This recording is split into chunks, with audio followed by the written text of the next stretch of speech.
بال باندھتے وقت ایک نیچرل نارمل وے میں باندھیں، چاہے چٹیا کریں، چاہے آپ کلپ کریں، چاہے آپ کوئی بھی طریقہ اختیار کریں.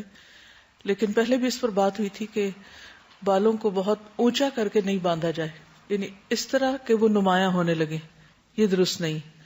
اور اس میں خصوصاً نماز نہیں ہوتی. آپ کو وہ حدیث یاد ہے جس میں بالوں کو اونچا باندھنے کے بارے میں ایک وعید آئی ہے؟ ابو ہریرہ کہتے ہیں کہ رسول اللہ صلی اللہ علیہ وسلم نے فرمایا، جہنمیوں کی 2 قسمیں میں نے ابھی تک نہیں دیکھی. ان میں ایک وہ لوگ ہیں جن کے پاس بیلوں کی دموں جیسے کوڑے ہوں گے جن سے وہ لوگوں کو ماریں گے. دوسری قسم ان عورتوں کی ہے جو کپڑے پہننے کے باوجود ننگی ہوں گی، چاہے سی تھرو ہوں چاہے بہت ٹائٹ ہوں. مائل ہونے والی اور دوسروں کو مائل کرنے والی، یعنی لباس، ڈریس اور فزیکل ساری اپیرنس کا مقصد کیا ہے کہ دوسروں کو اپنی طرف اٹریکٹ کریں.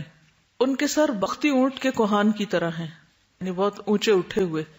ایسی عورتیں جنت میں داخل نہ ہوں گی، نہ جنت کی خوشبو پائیں گی، حالانکہ جنت کی خوشبو لمبے فاصلے سے آتی ہے. اس لیے کوئی بھی ایسا عمل ایک مسلمان عورت کو زیب نہیں دیتا کہ جو دنیا میں ایک غلط نمائندگی کرے اسلام کی، اور دوسری طرف آخرت میں اس کے لیے نقصان دہ ہو. اور خصوصاً نماز ہوتی نہیں ہے. اس میں صحیح مسلم کی ایک اور روایت ہے، ابن عباس رضی اللہ عنہ نے عبداللہ بن حارث کو سر کے پیچھے جوڑا باندھے نماز پڑھتے دیکھا. یعنی مرد تھے، انہوں نے کیا کیا کہ اپنے بال لمبے ہوں گے تو ان کو رول کر لیا پیچھے، تو وہ ان کو کھولنے کھڑے ہو گئے، نماز کے اندر ہی کھولنا شروع کر دیا انہوں نے. جب وہ نماز سے فارغ ہوئے تو ابن عباس کی طرف متوجہ ہوئے اور کہا، تم نے میرا سر کیوں چھیڑا؟ تو ابن عباس نے فرمایا، کیونکہ میں نے رسول اللہ صلی اللہ علیہ وسلم کو فرماتے ہوئے سنا، بالوں کا جوڑا بنا لینا ایسے ہے جیسے کوئی نماز پڑھے اور اس کے ہاتھ پیچھے بندھے ہوں. نماز میں ہاتھ آگے باندھتے ہیں نا، تو ایسے جیسے کوئی پیچھے ہاتھ باندھ کے نماز پڑھ رہا ہو. ایک اور روایت میں آتا ہے، یہ سنن ابی داؤد کی روایت ہے. سعید بن ابی سعید مقبری اپنے والد سے بیان کرتے ہیں، انہوں نے سیدنا ابو رافع مولا رسول اللہ صلی اللہ علیہ وسلم کو دیکھا کہ وہ سیدنا حسن بن علی کے پاس سے گزرے جبکہ وہ کھڑے نماز پڑھ رہے تھے، اور انہوں نے اپنی گدی میں اپنے بالوں کی چوٹی دھنسا رکھی تھی، یعنی اس کو رول کر کے اندر کو کیا ہوا تھا بالوں کو. ابو رافع نے ان کے بال کھول دیے. حضرت حسن نے غصے سے ان کی طرف دیکھا کہ میرے بال کیوں کھولے؟ تو ابو رافع نے کہا، اپنی نماز پڑھیے اور ناراض مت ہوئیے.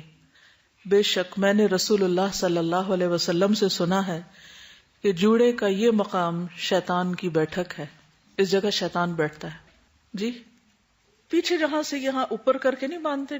بعض اوقات آپ نے دیکھا ہوگا گرمیوں میں کیا کرتے ہیں، ہمارے یہاں عام طور پہ خواتین یہ کرتی ہیں، پہلے تو وہ پراندہ وغیرہ ڈالتے تھے اور بھی لمبا ہو جاتا تھا تو اس کو بالوں کو رول کر کر کر کے تو بیچ میں دھنسا دیتے ہیں. وہ اپنے ہی بالوں کو 1-2 ان کو بل دیے اور پھر اس کے بعد جو باقی بچی چوٹی اس کو اندر دھنسا دیا. یا پھر ہم لوگ کیا کرتے ہیں کہ سارے بال اٹھا کے یا پونی ٹیل بنا کے اوپر کو، چھوٹے چھوٹے بچوں کو یہ عادت ڈال دیتے نا کہ یا سر کے اوپر، تو دیکھنے میں تو بہت اٹریکٹیو لگتی ہے. یعنی اتنی سخت وعید، اور اس کے ساتھ شیطان کی بیٹھک اس جگہ کو کہا گیا. تو اگر شیطان ہمارے سر پہ ہی سوار رہے تو پھر وہ اندر بھی دخل کرے گا نا، صرف باہر ہی نہیں بیٹھے گا. یعنی اسٹریٹ ہیں، کہیں بھی ان کو کلپ کر لیجئے، باندھ لیجئے، لیکن ان نیچرل وے میں اوپر اٹھانا منع ہے. جب نظر آنے لگ جائے، شیپ بن جائے ان کی پیچھے، وہ درست نہیں.